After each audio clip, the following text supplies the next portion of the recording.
Does the term unconscious mind in this context mean both unconscious and subconscious? And the answer is yes. There's certainly a level here where the subconscious means usually those things that are pre-conscious and close to consciousness, and unconscious means those things which are not so easily pulled up, and they might not be ever become conscious. The next question is, so you introduce depotentiation moments when you see someone is kind of stuck. No. And yes, I mean, yes, you certainly do if you see that someone is stuck, but the whole concept here is that the conscious mind is good. If the person could get the answers they wanted with their conscious mind, they wouldn't be in your office. So this is something that one needs to consider as part of the introduction and the ongoing part of therapy, that the conscious mind simply can't get the answers. They wouldn't be in your office. So no, it's not just when they're stuck. I mean, they're stuck when they're in your office. So I guess there's a way to say yes to that. But no. You're depotentiating the conscious mind because their ongoing problem-solving mechanism is not solving their problem. And you want to say, don't use that method anymore. Let's try something different. Next question is, I worry that I won't be able to come up with a relevant story on the fly. I guess that's just comes with practice. Can you suggest a way to develop it? Yeah, that's probably true. For some people, they may have a different learning history, and some people can do it and some have to work at it. My way of learning to do this long ago was to notice little events in nature, and I jot them down. And I kept a little notebook and on my desk drawer. And when the client was in trance, I would actually open the drawer and look for anything that seemed relevant. You know, like if I saw a bird chase away another bird or something, I go, that's a good metaphor for something. And I'd write it down, and then I could develop that way. Yeah, and I think it's a skill set that has to do with brain hemispheres communicating with each other, but it probably can be learned and practiced, and learned. So we have, next one is, would you say the right hemisphere is more unconscious? Yeah, I think that tends to be the case. The learnings over there are more motor skill oriented, more visual spatial. The cortex is entirely dependent upon the communication through the midbrain, and if that doesn't occur, then a huge amount of information is lost because of a brain injury or something. A lot of learned unconscious memories, like what to call a kite or so on, are lost because the breakdown of the ability of the hypothalamus, the midbrain, the medulla, and those things because of a brain injury. Does confusion induce trance? No. A way of looking at trance is that you've got, well, it depends on what you mean by trance, for starters. If you mean, does confusion break normal waking state? Yeah, temporarily it does. And if you mean that hypnosis or trance is a matter of having certain experiences available, like dissociation, relaxation, concentration, those kinds of things, then you need to retrieve those experiences to have them available. And the removal from that state of consciousness of certain kinds of concentration, memory, self-criticism, and so on, help you create that altered state of trance that once you ratify and glue it down, that becomes a thing that you can get to again and again often. But the confusion itself doesn't make all that complication occur. It just temporarily stops the conscious mind from knowing what direction to go next. How do I define expectancy? I'll tell you later. Next question. That's a joke. How do you find expectancy? Expectancy is some understanding by the conscious mind that there's more information and you don't have that information yet. And there's a hint that it might come. You know, there's a sense that that over time or under some circumstances, the information that's missing will come. Suspense, mystery, drama, I mean, in all of those things in that drama section are a matter of who has the information and who's missing information. So basically, the idea of expectancy could be seen as, I know there's more information and I don't know what it is. And if I have a sense that if I do this or that, I might be able to get that missing information. So expectancy is an understanding that there's information you don't have and that it might be available somehow. And that's kind of what science is, I suppose.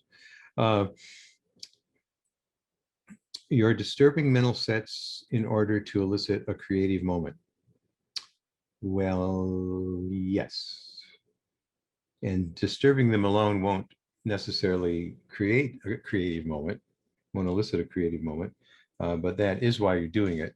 The context in which you're disrupting the mental set, the context defined by your words or your office or wherever you are in nature or something like that, that context will determine whether the next thing that happens is a creative moment or not. But the disruption of the mental set, you are in fact doing it for that reason, but not to be confused with the fact that there's an equivocation here.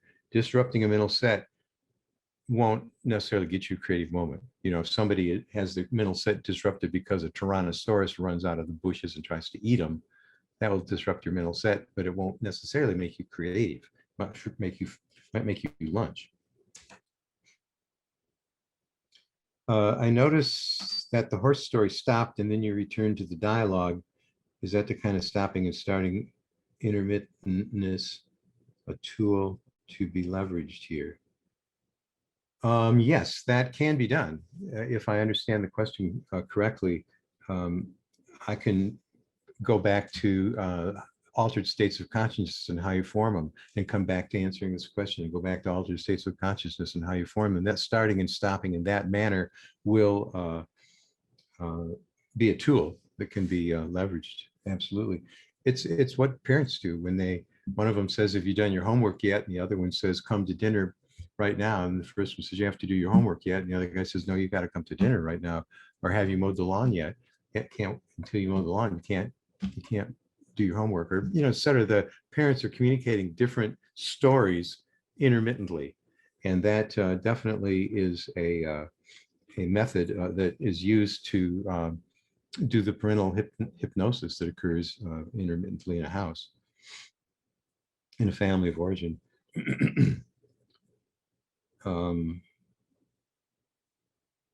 Because the mental set reconstitute and because the mental sets reconstitute and when it reconstitutes, you want it with your idea in mind.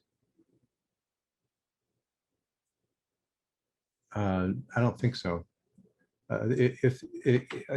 Generally, the mental set, if I understand this correctly, the mental set may not reconstitute, for that matter. I mean, if I've been thinking that I was a horrible person because I was in the car when my dad crashed it because of drunk driving, and I think it was my fault because I distracted him somehow, and you can disrupt that mental set and help me realize I'm not responsible for another person's behavior, it won't reconstitute. It'll be different.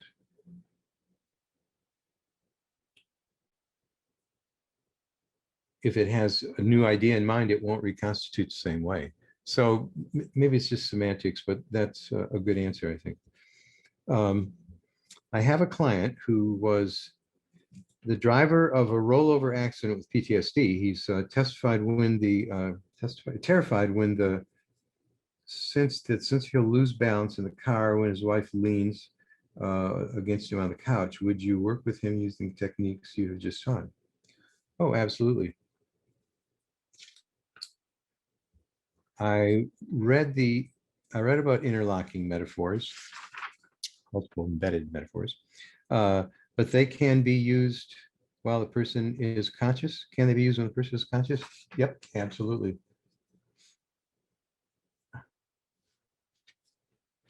It's called going to school. Today we talk about Tale of Two Cities, and the next class we talk about calculus, and the next class we talk about biology, and then we go back to Tale of Two Cities, and then we go back to biology. What are some examples of eliciting resources? I don't know what that means. What are some examples of eliciting resources? Well, it'd be a lot easier to tell you some techniques than to tell you some examples. Having a person revivify a memory is a heck of a good technique. You know, if I wanted to remember the time that I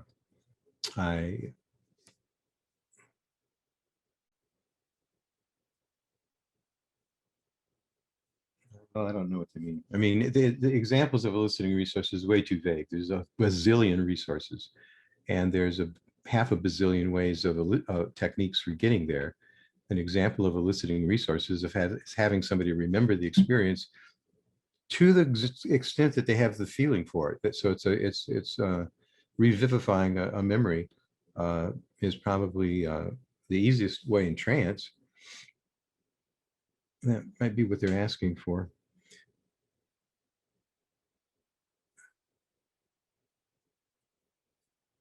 And having them revivify a memory can be accomplished by telling them a story, by having them just sit there and remember it, by having them walk through the details that they partially remember until they remember the feeling. I mean, there's just a million ways of doing it. But the idea is it's an experiential resource. That's the key. And that word's missing from this question. You have to get down to the feeling state, the visceral part of the experience to have a useful experiential resource. Cognition is an experience. So you remember something that's sort of an experiential resource, but it's weak. That's why cognitive behavior therapy tries to stop negative thoughts that are hooked to really powerful negative experiences. But putting in a positive thought that's not hooked to a positive experience won't help, by the way. You got to have it hooked to a positive experience. Very charming story. Do you practice metaphor stories to tell in this manner? Do I practice metaphor stories you tell in this manner? No. I mentally rehearse them sometimes to make sure that I've got the components I need. I don't tell them out loud to practice them in some way. I don't know what story was charming. I'm glad to know something was charming. I didn't know any of them were charming. But no, I have a few formulas for constructing different kinds of complicated stories that I wrote about in the book called Tales of Enchantment. And those formulas are kind of complicated. They work for me.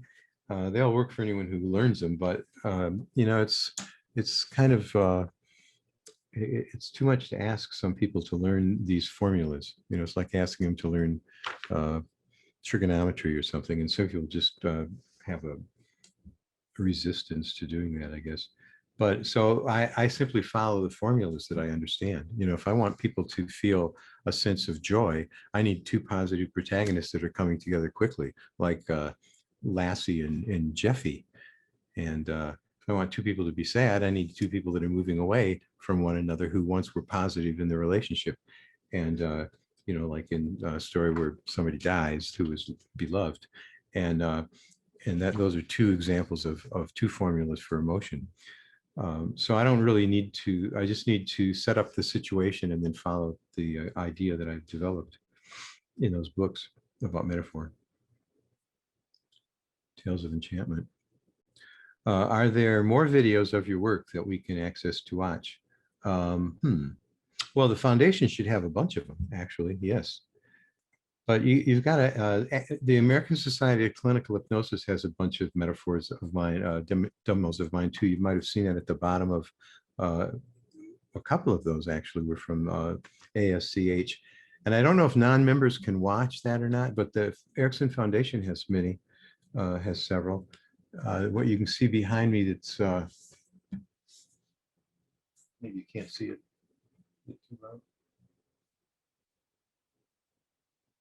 Down there above that little amplifier are a whole bunch of videos that the Erickson Foundation has had. I think they probably still have, of my demonstrations over the years.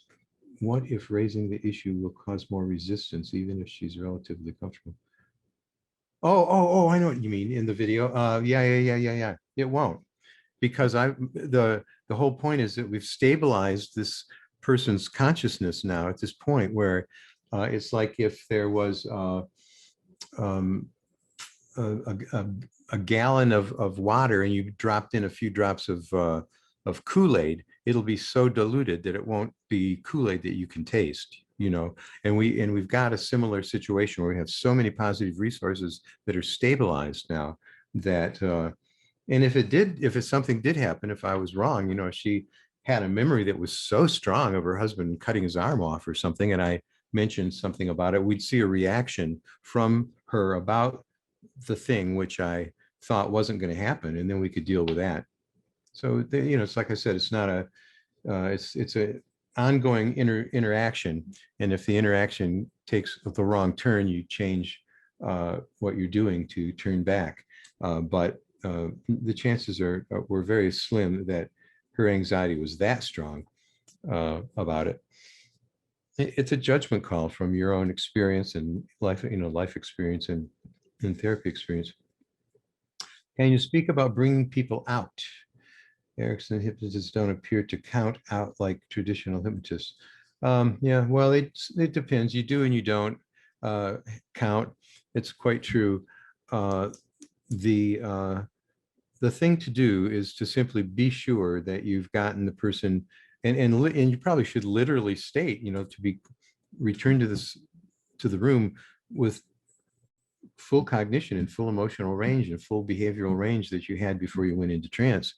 You know, say it literally, you know, specifically, so there's no question about it. Because some people bring a guy out of trance and they're happy to let him walk out of the office with sort of a sense of disorientation because they're still processing the data.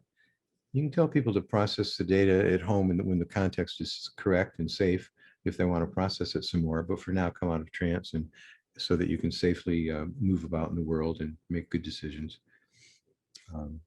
It's a good idea to do that, even if it's unnecessary 90% of the time. That other 5 or 10% is going to be important. Can you let us know the link to depotentiating PDF? Oh man. Yes, it was on my slide, but it's langton.com /depotentiating-1.pdf. And that's good. Get it? I didn't see that coming demo. Was it a disruption? Oh, yeah, probably. Yes, my whole thought about I didn't see that coming was to bring us back to, you know, she was thinking about the trance and how she was caught up in it. And my saying that, actually, I was thinking that'll bring us back to a more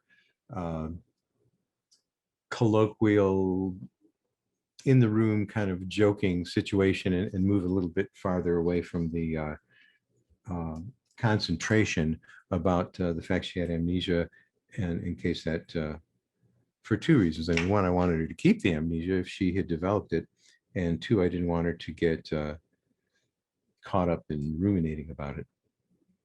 How important is our therapy with a practitioner who works in this Ericksonian way to learning how to do the work effectively ourselves? How important is art? Oh, their own therapy. Well, that's a good question. That's an excellent question. I think it's real important personally. I don't have data on that, but I've never done anything with a client. I don't think that I haven't had done to myself or did to myself. If I could do it, all the Gestalt therapy things that I did, I was a Gestalt therapy student and subject for years, and so on. And same with therapy, with hypnosis.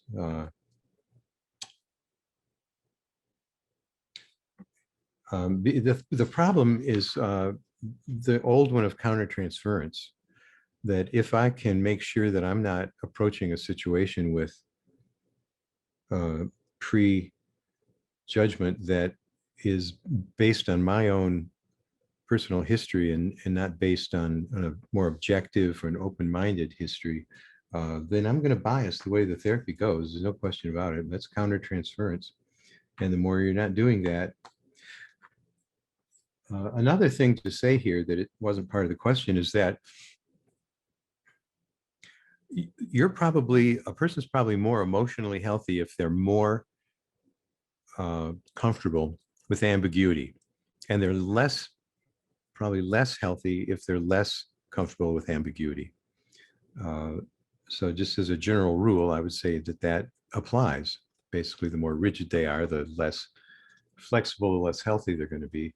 The more comfortable they are with ambiguity in the world. Giant flood comes down the street in the world, and you have some sense of, well, we have to solve this problem in some way, and we can do it. I suppose a silly example would be the Eddie Murphy movies, where he doesn't exactly know how something's going to turn out when all the policemen surround him in one of the movies, trading places, and they all pull their guns out and tell him to freeze. And he says, "Is there a problem, officer?" That's being pretty comfortable with ambiguity and makes him look like he's really flexible and really able to roll with the punches in life and come up with solutions. Okay, well, cool. Great, thanks for the time to answer those questions. I hope that helps people the way we want it to.